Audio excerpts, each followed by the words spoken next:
Then please make some noise and welcome Deep Vaidya, Manan Desai, Om Bhatt and our special guest Isha Kansara અને સિદ્ધાર્થ અમિત ભાવસાર માટે તાળીઓ થઈ જાય guys. Those of you who don't know, Isha Kansara and Siddharth Amit Bhavsar, very talented people of the industry. આમ જોવા જઈએ તો બંને પરિણીત છે અને બંનેએ લગ્ન કર્યા છે એકબીજા સાથે, બંને સેમ ફિલ્ડથી બિલોંગ કરે છે. Siddharth Amit Bhavsar is obviously one of my favorite music composers and music producers, and Comedy Factory ના ઘણા બધા પ્રોજેક્ટ્સ ઇન્ક્લુડિંગ મારું નવું સોંગ ખોટા સોટા એમાં એમને મદદ કરેલી છે, એમને હેલ્પ કરેલી છે. So round of applause for Siddharth Amit Bhavsar. અને ફ્લેક્સ થઈ જાય ફ્લેક્સ ઓકે ફ્લેક્સ ઇઝ કે હમણાં તાજેતરમાં 4-5 દિવસ પહેલાં જ કોક સ્ટુડિયો પાકિસ્તાનમાં એક ગીત રિલીઝ થયું છે જેનું નામ છે પિયા પિયા કોલિંગ, અને એમાં ગુજરાતી લિરિક્સ છે. હા, અને જે મેં અને સિદ્ધાર્થે મળીને લખ્યા છે. પાકિસ્તાનમાં ગુજરાતી ફેલાઈ દીધું આપણે બસ. જોરદાર. એટલે હવે કરાચી બેકરીથી કંઈ મંગાવવું હોય તો તમારા બેને ડાયરેક્ટ. અને સાથે સાથે ગરબા શફલ 2 એનું બધું જ કામ, મ્યુઝિકલ પ્રોડક્શનનું કામ સિદ્ધાર્થ અમિત ભાવસારે કર્યું છે ગાઈસ. મને હજુ બી યાદ છે આપણે જ્યારે સિદ્ધાર્થભાઈએ પહેલી એક તો આપણે કોઈ બીજા પાસે કરાવવાના હતા પહેલા, પછી ના મજા આવી આપણને. સોરી મેં ચોખ્ખું કહી દીધું, જૂઠું નહીં. ના ના, પણ એમાં એનો જ વાંક છે, ખરાબ હતું એ કોન્વર્સેશન શરૂ ત્યાંથી થયું હતું કે યાર ઉસને બહોત. પછી મનનભાઈ કીધું કે ના ખર્ચો કરીએ, અને એટલે ગરબા સફલ 2 છે તો 3 નામવાળો માણસ તો એટલીસ્ટ જોઈશે જ એમ. પેલું નીલ નીતિન મુકેશ. તો રેકોર્ડિંગમાં બહુ મજા આવી હતી, કારણ કે રેકોર્ડિંગમાં આ બેઠા હોય પેલું કોન્સોલ પર આખું પેલું જોરદાર વર્ચ્યુઅલ ડીજે ટાઈપ પણ રિયલ. એટલે મારી માટે સિંગિંગ જ પહેલી વાર હતું. હું જેવો અંદર ઘૂસ્યો ને તો આ લોકો એકદમ આવ્યા અને મને કીધું કે તારે આ પેલું હાથમાં છે વિસ્કીને એ ગાવાનું છે. મેં ગઈ નાખ્યું અને આ લોકો બહાર ખુશ થઈ ગયા. સિદ્ધાર્થભાઈ કહે એ યાર તું તો બહુ જોરદાર સિંગર નીકળ્યો યાર, બહુ ખતરનાક તું સિંગિંગ કરે છે. તો કે કાલે તારો ફરી ટેક લઈશું.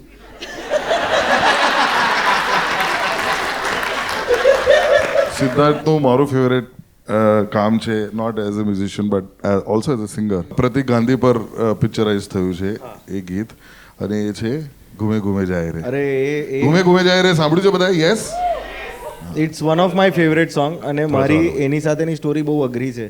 હું એક વખત વાળ કપાવા ગયો હતો અને ત્યાં ગીત વાગતા હતા, ગુજરાતી ગીતો ત્યાં આગળ.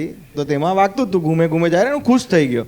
તો હવે અમારે છોકરાઓ વાળ કપા જાય ને ત્યારે એક વચ્ચે બહુ અઘરી વસ્તુ થાય કે જ્યારે પેલા ભાઈ બહુ નજીક આવી જાય ને કોણી કશે કડી જાય ને એવું. તો એ જ્યારે અડ્યું ને ત્યારે પેલી લાઈન આયા, અડી જાય છે.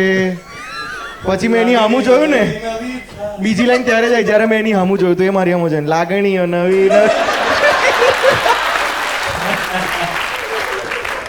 તમારો એક્સપિરિયન્સ કેવો હતો અમારા 4 જેવા ધુરંધર ભંગાર સિંગર સાથે? પણ તમે લોકો યુ આર સરપ્રાઇઝિંગલી ગુડ યાર. મને તો બાદશાહ કહી દીધેલું. બાદશાહ તે કર્યું છે એવું બાદશાહ વાળો પાર્ટ બધા ગરબા એટલે શફલમાં not something I would like to flaunt, but જબ ભી કોઈ લડકી દેખો આવું કર્યું તું તે બધું. મને જ બીજા આ દિવસે બાદશાહ છે, આ કુમાર સાનુ છે, આ ભોજપુરી સિંગર છે, આ રેપર છે, તોફાની કાનુડો.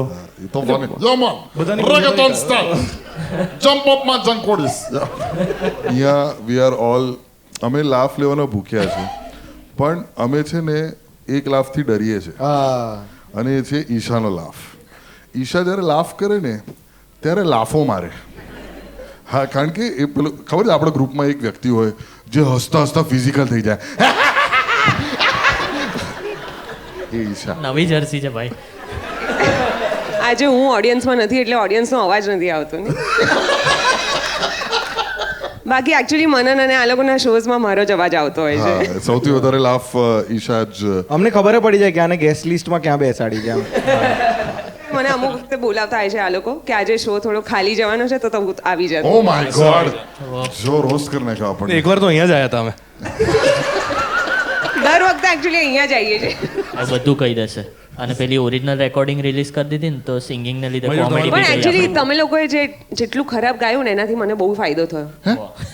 કહી દીધું કે કઈ રીતે ફાયદો થશે? તમે બહુ ટાઈમ લીધો ને ગાવામાં હા સરસ ટાઈમ લીધો ને I was more then happy કારણ કે એ ટાઈમમાં મને આને પ્રપોઝ કરવાનો પ્લાનિંગનો મને મોકો તમને મળી ગયો ખબર છે ટ્રિવિયા કે જ્યારે હું તમને લોકોને રેકોર્ડ કરતો હતો ત્યારે એને એના ફેમિલીને કીધું કે આવો એક છોકરો છે, ગુજરાતી છે, બોમ્બેમાં રહે છે, ઘરમાં કોણ કોણ છે, મમ્મી છે, પપ્પા છે, બે બહેનો છે. બોલે 2 બહેનો છે, બોલે લગ્ન થઈ ગયા. સરસ સરસ સરસ સરસ બહેનો લગ્ન થઈ ગયા. એટલે જ્યારે ગરબા સફળ રેકોર્ડ થતું હતું ત્યારે she told her family and she planned it with my family કે I am going to propose him on 31st આપણી New Year's Eve. O dam Damn, so Garba Shuffle has played a very big part in our lives. એટલે આ વખતે tech ચાલુ હતો જ્યારે તમે લોકો વાત કરતા હતા કે એવું કઈ હતું? મને ખબર નથી, મારા માટે સરપ્રાઈઝ હતું.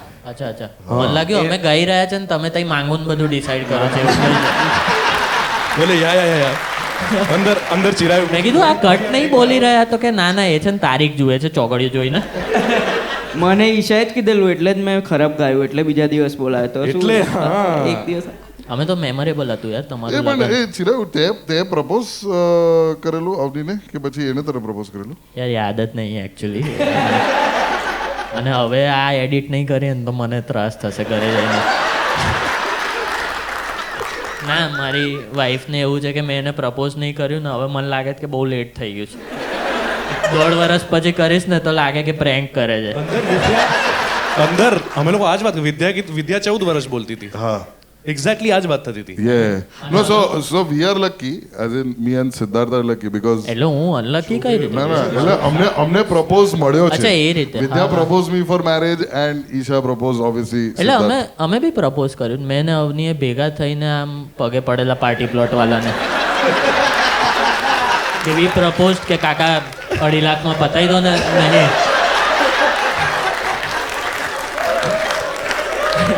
એમાં મારા સાસુ તો કે બહુ ફેમસ છે. મેં કીધું અત્યારે ના કોઈ ને.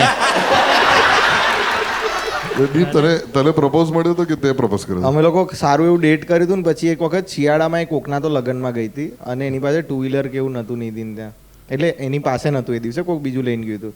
તો એણે મને ખાલી મેસેજ કરીને કીધું કે હું બસ રાહ જોઉં છું કે અહીંયાથી કોઈક ગેસ્ટ એ સાઈડ જતું. મેં કીધું તો હું લેવા આવી જાઉં. તો હું સમાથી છે ગોત્રી લગી ગયો ને આખા રસ્તે વિચાર્યું કે હું આટલી ટળમાં બી એની પાસે જઉં છું એને લેવા, આટલું સહન કર્યું છે, હવે ના પાડી દીધી તો એમ. એટલે પછી મેં વિચાર્યું કે આને રસ્તે જ કહી દઉં. તો બાઇક પર જતા હતા ને ત્યારે જ મેં એને પ્રપોઝ કરી દીધું અને પેલી હેંગ મારી ગઈ, આખા રસ્તે કશું બોલી નહીં. ના ઉતરી ગઈ હશે કશે. ના હું ઘેર ગયો ત્યારે તો ઉતરી હતી પાછળ. પછી એણે ટાઈમ લીધો ને જવાબ આપ્યો. એટલીસ્ટ ઘરે પહોંચી જવું. હા એટલે એક વખત હા પાડી દે ને તો ખબર છે કે અચ્છા ચલો હવે આને જ લેવા જવાની છે આજીવન એમ. તો અમને તો ના પૂછે. ના મેં તો બહુ પ્રપોઝ કર્યા છે યાર, કોઈ હા નહીં પાડતું. રડીશ થઈ ઓ એનું રડીશ થઈ. પેલી લાઈન આવી ગઈ, આંખમાં છે વિસ્કી. નાખી દીધું. પણ સિદ્ધાર્થ સૌથી મોટો આર્ટિસ્ટ જેને તે ડબ કરેલો હોય જેના સાથે તે યાર એટલે થેન્ક્સ યાર.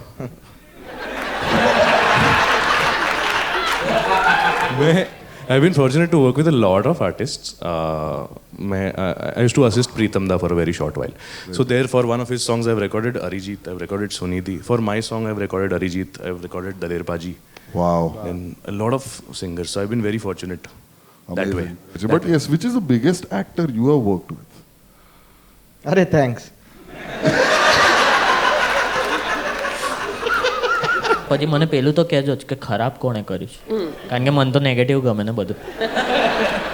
સો હમણાં અમે રિસન્ટલી અમિતાભ બચ્ચન સર જોડે ક્યા બાત હે. 7 કરોડ. એટલે મારો સીન નતો એમની જોડે પણ છતાંય હું હતી સેટ ઉપર મારી ફિલ્મના ફક્ત પુરુષો માટે. હું રાહ જોઉં છું હવે ત્રીજું ક્યારે આવે. ફક્ત બાળકો માટે. બચ્ચાઓ માટે ના ફક્ત બાળકો માટે. એમાં આપણે ઓમને લઈશું. હું કરી આપીશ બહુ બધા બાળક. રેડી એક્ટિવા પર ગાડીમાં તમે કહો. હું વાત કહેવા માંગીશ હમણાં આ ફ્રાઈડે ના એક મૂવી રિલીઝ થઈ રહી છે જેમાં આ બંને છે એકચ્યુઅલી, જેનું નામ છે બિલ્ડર બોયઝ.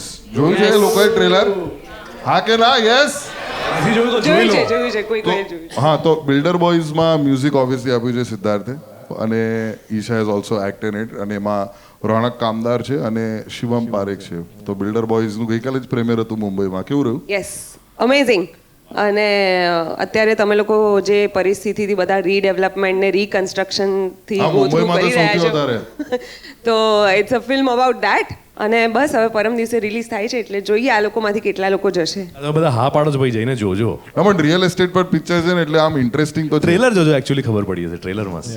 રિયલ એસ્ટેટ પર પિક્ચર છે તો જોવા જશે. રિયલ એસ્ટેટમાં છે ને કોઈ આ ના, તમે તો ઇન્ફ્રાસ્ટ્રક્ચરમાં છો પિયુષભાઈ. આ દહીસર ટોલ નાકો હમણાં બનાવ્યો હા. એ પણ ઈશા કઈ કોણ ખરાબ કરે છે? મેં તો હજી ત્યાં જ છું. મને જાણવું છે. મને છે ને ઊંઘ નહીં આવે. કશું આમ કોઈનું નેગેટિવ કહી દો ને એટલે મને આમ શ્વાસ આવે થોડો. યાર મને ગમે છે પંચાયત, એમાં શું ખોટું છે? ભાઈ આ જ વસ્તુ ઘરનો પુરુષ જ્યારે રાત્રે ન્યૂઝ પર આખા દેશની પંચાયત જોવે ત્યારે બહુ ચાટવામાં આવે છે એમને. અને પછી હું અહીંયા જ્યારે થોડું બહુ કહું કે કોઈનું કોઈ હાથે તૂટી ગયું કે મને કોને, તો એ લોકોને મને ગમે છે બસ. મને પંચાયતમાં કોઈને શર્મા તો પહેલી વાર જોયું છે. શર્મીલી પંચાયત. પણ છે પંચાયત ગોસિપ કોઈ કહે ને આડો ને ગોસિપ કે આમ ગોસિપ તો કંઈ નહીં, પણ અમે એક્ટર્સ એકચ્યુઅલી અમે બહુ જ પેશન્ટ હોઈએ છીએ. હા કારણ કે અમે રોજ અલગ અલગ લોકો જોડે કામ કરીએ, અલગ અલગ પ્રકારના વિચિત્ર પ્રાણીઓ જોડે અમુક વખતે કામ કરવાનો હા, એ છે, મોકો આવી જતો હોય દેખાય. છે. તો ખરાબ એક્ટિંગ તો હવે નામ તો નહીં લેવાય, નહીં તો પાછું કોન્ટ્રોવર્સી થઈ જશે. આ એડિટ થઈ જશે. ના પણ કોઈએ મોબાઈલથી લીધું ને કરિયર એડિટ થઈ ગયું તો સાચી વાત છે, ના લેવાય. અને આ એ વ્યક્તિ કહે છે જેને પંચાયતના કન્સિક્વન્સીસ પણ ખબર છે, hey ethical panchayat. Ethical panchayat. But જતા જતા I think I will not let Siddharth go just like that. હા ગમી જાય છે, વાહ સપનું ગલી ગલી ગાય છે, અડી જાય છે, લાગણીઓ નવી નવી થાય છે, એક પળમાં લાગે તું પાસે છે, એક પળમાં લાગે નથી, હર પળમાં વાલી તું લાગે છે, હર પળમાં હર પળમાં. ઉને બાદશાહ નીકળશે. ઘૂમે ઘૂમે જાય રે મન, ઘૂમે જાય રે, રોકે ના રોકાય રે, મન ઘૂમે જાય રે.